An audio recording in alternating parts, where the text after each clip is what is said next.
राजा के सम्मुख में ले जाकर छोड़ा। राजा ने कहा हुआ क्या ये तो बताओ। महाराज समझ में नहीं आता, ऐसी जलवृष्टि हुई कि कहीं से पानी का रेला बहकर आता है, भूमि फट जाती है और वो पानी के रेले में हमारे मकान, हमारी जमीन, हमारा घर सब बहता चले जाता है। महाराज कुछ करिए। भीलों के सरदार ने कहा मैं करूं तो करूं क्या, मैं तो कुछ नहीं कर सकता। चारों तरफ हाहाकार मच रहा है, पानी पानी हो रहा है, जमीन के कटाव बनते जा रहे हैं, कुछ भी नहीं बचा, ना मकान, ना फसल, ना जमीन, ना जायदाद, कुछ नहीं बचा। तब भीलों ने जब विनय करी तब सरदार ने कहा एक काम करते हैं, अपन सब मिलकर माँ देवी अष्टभुजा धात्री माँ दुर्गा को, माँ अम्बे को पुकारना प्रारंभ करते हैं। माँ को पुकारा पर माँ नहीं आई।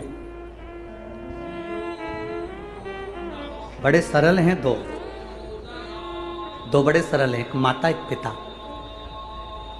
दो बड़े सरल हैं, एक माता एक पिता, एक देवादिदेव महादेव, एक मेरी माता मां पार्वती, मां अम्बे जगदम्बे, मां दुर्गा भवानी। बड़ी सरल।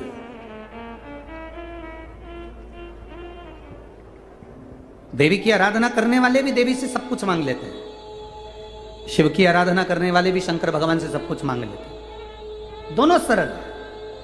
अब कितनी जब अपनी शिव महापुराण की कथा कर रही है, शिव महापुराण का पावन चरित्र वर्णन कर रहा है, महत्तम कर रहा है शिव महापुराण का कि देवराज नाम का ब्राह्मण जा रहा था, चोरी करा हुआ धन लेकर शंकर जी के मंदिर में पहुंच गया और शिव जी ने उस पर कृपा कर दी। तो जरा विचार करिएगा कि शंकर भगवान जो पिता हैं वो इतने दयालु, तो माँ कितनी दयालु होगी। माँ का स्वभाव तो माता एक आनंद का स्वभाव होता है।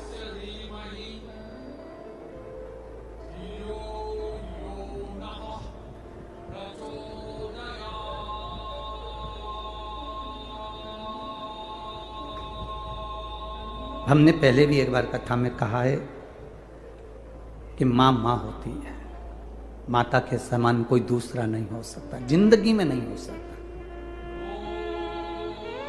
तो कहे माता के दुधवन जैसन कऊ मिठाई ना मिलई, माई के दुधवन जैसन कऊ मिठाई ना मिलई, सब कुछ मिल जाता है दुनिया में पर माई ना मिलई, सब कुछ मिल जाता है दुनिया में पर माई ना मिलई, खुद गीले में सोती है तुझे सूखे सुलाती है, खुद भूखी रह जाती है तुझे निवला खिलाती है, माई के आशीष जैसन को आशीष ना मिलई, सब कुछ मिल जाता है दुनिया में माई ना मिलई, सब कुछ मिल जाता है दुनिया में माई ना मिलई। सब कुछ मिल सकता है पर माँ मिलना कठिन। माँ का वात्सल्य, माँ की करुणा, माँ की दया, माँ की कृपा, ये एक आनंद है। पिता की दया, पिता की करुणा, पिता का वात्सल्य एक आनंद है। सब मिल सकता है। माता पिता की जो करुणा है, माता पिता की जो दया है, माता पिता की जो कृपा है, वो नहीं मिल सकती। सब मिल जाएगा पर ये दो नहीं।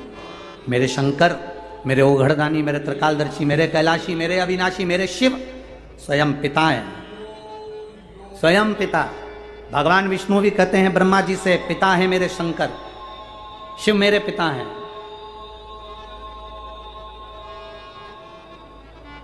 कौन मिले? कहा देवराज ने शिव जी की आराधना करी तो भगवान शंकर ने देवराज को साथ लिया। चोरी करने वाला ब्राह्मण, गलत काम करने वाला ब्राह्मण, गलत काम कर रहा था, मदिरा में डूबा हुआ है, व्यसन में डूबा हुआ है, गलत काम में डूबा है, उसके बाद भगवान उसको साध रहा है, उसके बाद भगवान उसको निभा रहा है, उसके बाद भगवान उसको संभाल कर चल रहा है। अब जैसे देवराज के साथ हुआ वैसे कि वैसे ही भीलों के सरदार ने कहा चलो माता का स्मरण करते हैं। माता रानी को मनाने के लिए, माँ जगतजननी को मनाने के लिए भीलों के सरदार ने माता के लिए खूब दिन रात आराधना करी। कहते हैं कि भील कहाँ माता की आराधना करता, पर माँ की आराधना में भील लग गया। और भीलों का सरदार जब माता की आराधना में लगा, खूब आराधना करी, माँ प्रसन्न नहीं हुई, माँ प्रकट नहीं हुई। कब तक ना प्रसन्न होगी माँ, कब तक प्रसन्न नहीं हो। और भीलों के सरदार ने फिर माँ की आराधना करना प्रारंभ करी। तब माँ ने आकर भीलों के सरदार से कहा, क्या चाहता है माँ? मेरे क्षेत्र के इन भीलों का कल्याण नहीं हो रहा, इनकी भूमि चली गई, जल में समा गई, मकान टूट गए, सब परेशान, सब कष्ट में, माँ कृपा कर। माँ कहती है, सुन ए भीलों के सरदार, स्मरण कर, जल में बहकर आऊंगी मैं, जल को अपना वाहन बनाऊंगी मैं। उस समय पर जब तेज जल वृष्टि होगी, जल को अपना वाहन बनाकर मैं पहुंचूंगी तेरे सामने। मैं स्वयं मूर्ति के रूप में तैरती हुई पाषाण के रूप में जब दिखूंगी, तब तो मुझे निकाल लेना। अब इतना कहकर माँ तो चली गई, पर माँ जब जल वृष्टि हुई और माँ जल को अपना वाहन बनाकर आई और पानी में बहती हुई माँ का स्वरूप जब दिखा, देखते ही भीलों के सरदार ने सोचा, ये माँ दिख तो रही है, फल भी दिख रहे हैं, फूल पुष्प भी दिख रहे हैं, और माँ सामने से आती हुई नजर भी आ रही है, पर इतने जल में मैं किसको भेजूंगा कि माता का ये स्वरूप तुम निकाल कर लाओ। तो अब सरदार ने विचार कर, अब मैं माँ से पूछना भूल गया कि तुम कैसे मुझे प्राप्त होगी। तो उसने मछुआरों को बुलाया और मछुआरों को बुलाकर कहा, जाओ अपने अपने जाल बिछाओ और जाल में माता को लेकर आओ। माँ जाल में आती नहीं।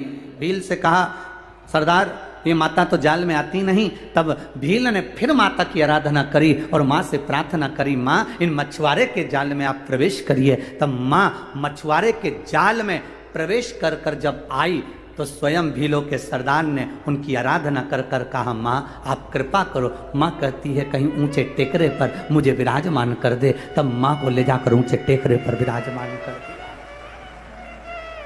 माँ कहती है, सुन सरदार, आज के बाद तेरा क्षेत्र कभी दुखी नहीं होगा, क्योंकि यहाँ मैं बैठी हूँ।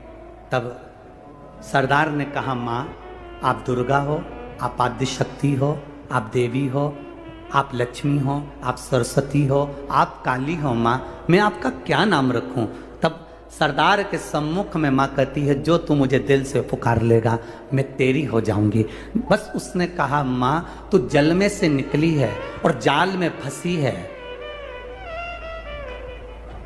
जल में से निकलकर जाल में फंसी, इसलिए तेरा नाम जालपा होगा। माँ बस इतनी कृपा तू कर दे, इतनी दया कर। और माँ जाल में फंसकर जल में से निकलकर जालपा बनकर राजगढ़ की इस पावन धरा पर विराजमान हो गई। माँ विराजमान कह दिया माँ ने, सुन सरदार, जब कोई विघ्न में उलझेगा, जब कोई कष्ट में उलझेगा, तब इस भूमि पर जब पांव रखेगा तो उसकी सारी उलझने, माँ कहती है, अपने आप कट जाएगी। वो जालपा भवानी, वो जालपा महारानी। उलझ गया कोई, जाए माँ के शरणों में। माता और पिता दोनों करुणा करने वाले हैं। भगवान देवाधिदेव महादेव के एक मंदिर में देवराज नाम का ब्राह्मण प्रवेश कर गया, अंदर प्रवेश कर कर बैठ गया, और प्रवेश कर कर बैठ तो गया, पर इसका मन शिव महापुराण में नहीं लगा, इसका मन कथा में नहीं लगा। कई लोग ऐसे होते हैं, हमने पहले भी कहा, कथा में 3 तरह के लोग कथा में पहुंचते हैं। पहले नंबर का होता है सोता, पहले नंबर का है सोता।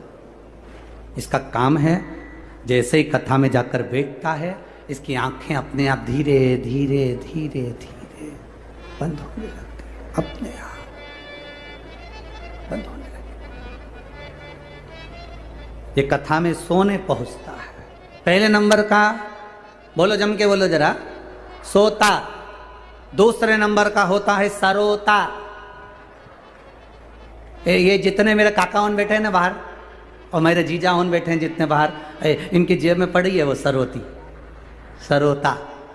ये दूसरे नंबर का होता है सरोता। इसका काम केवल कतरने का होता है। सरोता करता ही क्या, जो मिल जाए, लकड़ी मिल जाए तो लकड़ी को कतर दे, सुपारी मिल जाए सुपारी को कतर दे, पान मिल जाए तो पान की डंडी कतर दे, जो मिले उसको कतर दे। बस सरोता का काम जैसा है, ऐसे कई लोग कथा में जाकर बैठते हैं जिनका काम कतरने का होता है। महाराज जी ने तो ये तो बाचा ही नहीं, महाराज जी तो ये बोले ही नहीं, हम तो गए थे वहां बैठे थे, हमें तो आगे बैठने को मिला ही नहीं। उसने 24 घंटे बस कतरता रिया, कतरता रिया, कतरता रिया, कतरता रिया, बस उसका एक ही काम था कतरने का। कई लोगों ने यह भी कतर दिया कि कथा ही नहीं हो रही है, कतर दिया। अब इनका करो क्या सरोता उनका। इसलिए सरोता को जेब में धरते हैं लोग कि ज्यादा मत कतर जे रे, ज्यादा नहीं कतरना, सरोता। और तीसरे नंबर का होता है श्रोता, जो ये राजगढ़ की पावन धरा पर बैठे हुए हैं। इसको कहते श्रोता, जो कथा को सुनने के लिए लोग गांव में कथा कराएं तो लोग नहीं पहुंचे। और ये राजगढ़ से इतनी दूर, कितना किलोमीटर दूर होगा, लगभग 4-5 किलोमीटर तो होगा, है 5 किलोमीटर ना राजगढ़ से। अरे 5 किलोमीटर दूर। अपना पहले ऑटो में पैसा लगाओ, जल्दी तैयार होके 2-3 घंटा पहले पहुंचो, डेंटिंग पेंटिंग पूरी कर पुरा के, और जाके वहां पर पहले फिर अपनी पहले तो वहां ट्रैफिक वालों से माथा भिड़ा, जान देनी, फिर सिर पे अभी हम देख रहे थे एक जीजी ऐसा पल्लू लेके, तुम्हारे पहचाने नहीं। तो पुलिस वाला बोला कि हम तो दूसरा गांव से आया, हमें नहीं मालूम, तुम्हारे पहचाना नहीं, जान दे भारी गाड़ी। अब इनके कौन समझा पुलिस वालों से, तुम राजगढ़ वाला से मत भिड़ियो रे, अब इन्हें कौन समझा, तुम्हारे जाना नहीं। और उन्हें तो गाड़ी आगे बढ़ाई, और इतना में पुलिस वाला बोला जी जी तेरे हाथ जोड़ो, इधर इधर। अच्छा, एक तो डर भी लगता है लेडीज अगर गाड़ी चलाए। हम तो कई लोगों से कहते हैं अगर स्कूटी चला रही है तो तुम स्कूटर पीछे कर लो। हम तो कई बार कहते हो गाड़ी, एक तो जी चला रही है, अब पुलिस वालों को भी मालूम ये चला के आई है, अपन थोड़ा हट जा, इसका कोई भरोसा नहीं, तो वो थोड़ा सा इधर, अब कहे जान दो तो कहे जान दो इसको, थोड़ा सा आगे जान दो। अब पहुंचो, जगह संभालो, फिर बैठो, फिर इसको कहते हैं शिव महापुराण की कथा, इसको कहते हैं शंकर की कथा। आओ अपने आनंद के साथ भगवान का भजन करते हुए, भक्ति को धारण करते हुए, स्मरण करते हुए, और जो अपने घर से एक आनंद के साथ, एक आनंद की लहर के साथ में शिव महापुराण की कथा सुनने पहुंचता है, भगवान उसके घर में आनंद बरसा देता है। ये शिव तत्व है। एक पत्र आया है, देखिए,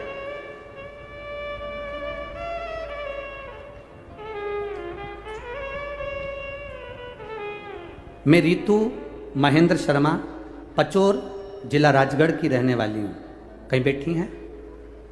रितु महेंद्र शर्मा, जिला राजगढ़, पचोर से हैं ये। कहीं बैठी हो तो हाथ हिला सकती हैं। दिख गई क्या? हाथ हिला दो ऐसा एक बार, कैमरे वाले को दिख गई क्या? हाँ ठीक है, एक सा हाथ हिला दीजिए। बच्चे को साथ लेकर आई हैं क्या? देखिए अगर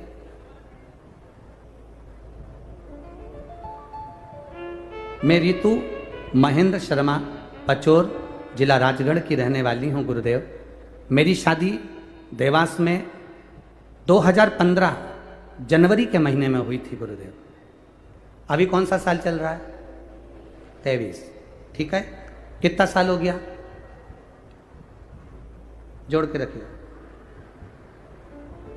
2015 में जनवरी के महीने में मेरी शादी हुई थी गुरुदेव, और मेरी कोई संतान नहीं थी गुरुदेव। डॉक्टर का इलाज चला 8 साल तक, संतान का सुख नहीं मिला। 8 साल के बाद सबने कह दिया था कि मेरे को औलाद नहीं होगी, और लोग मुझे अपशब्द कहते थे, बांझ जैसे शब्द कह देते थे गुरुदेव। संतान का सुख नहीं, करें तो करें क्या गुरुदेव। समय जाता रहा, 8 साल निकले, 10 साल निकले, 12 साल निकले, 15 साल निकले, ऐसे समय जाते जाते गुरुदेव धीरे धीरे करते करते 20-22 साल निकल गए गुरुदेव, पर संतान का सुख नहीं।